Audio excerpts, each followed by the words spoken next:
Fala galera, Leandro Cabral aqui, canal 500 Pratas. Olha só, já saiu o resultado do segundo trimestre de 2020 do Banco Bradesco. E vamos dar uma olhadinha como que foi esse resultado. Para dar um resumo aí para nós do resultado, eu chamei o Brian da nossa equipe lá e ele vai mostrar para vocês. Brian, mostra aí para a galera aí como foi o resultado do segundo trimestre de 2020. Valeu, Leandro. E aí, pessoal, como vocês estão? Espero que vocês estejam bem. Vamos falar hoje sobre resultado de Bradesco. Vale lembrar que não é recomendação de compra, venda ou manutenção dos ativos. E quem é o Bradesco? O Bradesco é um dos maiores bancos privados que estão instalados aqui no Brasil.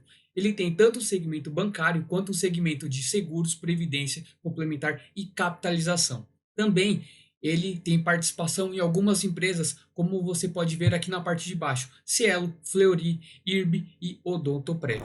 Aqui tem um panorama geral do resultado do segundo trimestre de 2020. Nós vemos um lucro líquido de 3,9 bilhões, exatamente, bilhões, não é milhões. Uma rentabilidade de 11,9 no ROI, que é o retorno sobre o patrimônio líquido, ou seja, você utilizando apenas o seu patrimônio líquido, o quanto que ele rentabiliza na sua empresa. O ROA de 1.0, que seria a mesma coisa, mas utilizando os ativos da sua empresa. Nós temos um Basileia de 12,5. Basicamente, o Basileia é um índice para ver a solvência do banco. Quanto maior, não necessariamente é um valor bom. O Bradesco costuma trabalhar aí entre 11% a 12,5%, é um valor bem saudável. Nós temos a carteira de crédito expandida, que ficou em 661 bilhões, e indicadores de crédito como a inadimplência e o índice de cobertura. E eu vou explicar um pouco melhor para vocês um pouquinho mais à frente. Aqui tem a DRE enxuta com alguns resultados, como lucro líquido, PDD e as operações de crédito da carteira expandida. Como vocês veem aqui rapidamente, lá na frente eu vou explicar um pouquinho melhor. Nós vemos que um lucro líquido de 3 bilhões, sendo que ano passado foi de 6 bilhões, uma margem financeira que ela vem crescente e uma PDD que ela praticamente explodiu.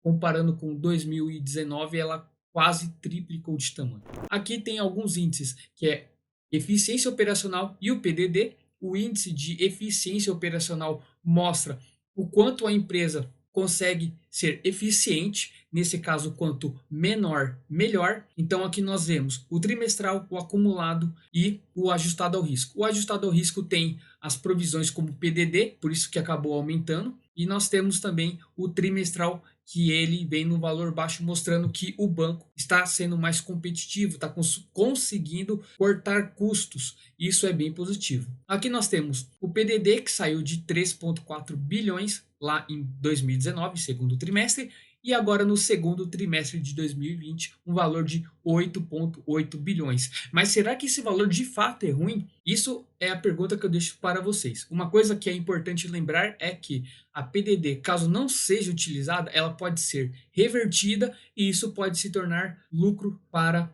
o acionista. Então isso pode ser ruim ou não, depende de como vai desdobrar a Covid-19. Nós temos aqui abertura de lucros por serviços, então nós temos aqui no meio os lucros, onde eles são divididos em atividades de seguros e atividades financeiras. Nós vemos que o primeiro e o segundo trimestre foram impactados, isso é normal, como nós vemos o banco, ele teve que fazer provisões, ele teve que tentar ajustar os custos. Nós temos no lado esquerdo o resultado das operações de seguro previdência, que elas foram impactadas positivamente pela sinistralidade, porque as pessoas utilizaram menos os serviços. Então, utilizando menos os serviços, as operações de seguro e previdência, por exemplo, conseguem rentabilizar esse dinheiro e isso acaba retornando como algo positivo para o banco. Já as atividades financeiras, elas sofreram um pouco justamente pela taxa de juros que vem caindo. E do lado direito nós temos a receita de prestação de serviço,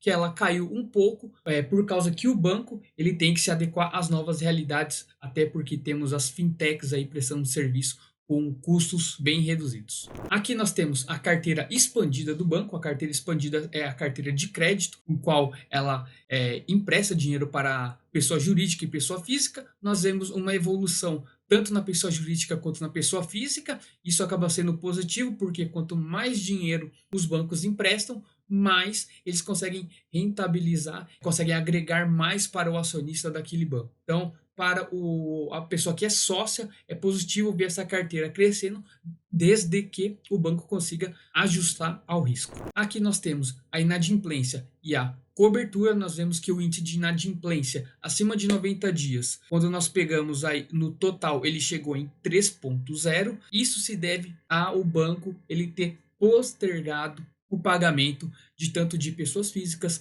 micro, pequenas e médias e grandes empresas. E nós temos o índice de cobertura, que ele acabou subindo. O índice de cobertura é uma relação entre o dinheiro que o banco tem e os custos e despesas que o banco também tem. Então tem essa relação.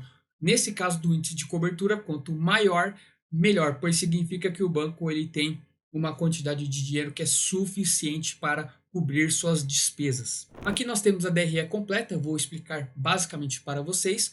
Nós vemos aqui que a margem financeira, que ela seria algo similar às receitas que nós vemos nas empresas comuns. O banco ele tem alguns itens que são pouco diferentes em relação a uma DRE convencional. Então nós vemos que a margem financeira ela veio aumentando de 2019 a 2020, tanto no segmento de clientes quanto no segmento de mercado. Já na parte de PDD expandida, nós vemos que essa PDD ela aumentou, saiu de 3 bilhões para 8,8 bilhões. Por que essa provisão aumentou? Se as pessoas elas têm um risco maior de ficarem inadimplentes, o banco ele tem que fazer esse ajuste. Não necessariamente que as pessoas vão deixar de pagar o banco, mas o banco tem que se precaver devido a todo esse cenário econômico que nós estamos vivendo. Então é por isso que essa PDD veio aumentando. Olhando aqui já na parte de resultado bruto, que seria basicamente similar ao lucro bruto, nós vemos aí um valor de 7 bilhões contra 10 bilhões. As despesas operacionais que foram reduzidas, isso é positivo para o banco, ele consegue otimizar, ser muito mais eficiente, saindo de 12 bilhões para 11 bilhões. E lá embaixo nós vemos o resultado operacional, que no segundo trimestre de 2020 ficou em 5,7 bilhões contra 9 bilhões de 2019. E por fim, o lucro líquido nós vemos 3,8 bilhões contra 6,4 bilhões do segundo trimestre de 2019. Então é uma queda considerável, mas temos que levar em conta que tem a PDD, conforme eu comentei com vocês. Falando agora de alguns outros itens que são interessantes que o banco comentou em relação ao crédito. No digital, a liberação ficou mais simples, mais fácil, as pessoas não dependem tanto da agência física. Então nós vemos uma evolução de 2018 até 2020 de 7,9 bilhões para 14 bilhões. Isso para o banco acaba sendo positivo, pois ele consegue entregar de forma mais simples e mais eficiente esse crédito. E como comentamos, entra naquela parte também da carteira, quanto mais ele consegue crescer a carteira, melhor é para o banco. E nós também temos aqui a liberação de créditos mobile, onde teve uma evolução bem significativa. Isso também aconteceu na pessoa jurídica, saindo de 9,5 bilhões para 15 bilhões. Então, nesse ponto, o banco ele está conseguindo trabalhar bem essa parte de digital, aproveitando todos os seus recursos tecnológicos, entregando uma experiência melhor para o usuário. Aqui nós temos o Next, que seria a fintech do Bradesco. Então aqui tem algumas informações sobre a evolução de 2019 a 2020, a quantidade de transações que saiu de 83 milhões para 171 milhões, é um valor bem expressivo, o perfil dos clientes também, e algumas outras informações. E algo que é bem legal é que a quantidade de contas do ano passado para cá subiu de 1,1 milhão para 2,7 milhões e eles têm uma projeção de 3,5 milhões. Então é uma projeção bem otimista. É isso que eu tinha para comentar com vocês. Espero que vocês tenham gostado. E agora eu passo de novo aí pro Leandro. Até mais, pessoal. Valeu, Brian. Então é isso, galera. Deixa aí nos comentários. Você investe em Bradesco? Gostou do resultado? O que achou? Se não é inscrito, se inscreva aqui no canal, compartilha e deixa seu like aí. Até o próximo resultado.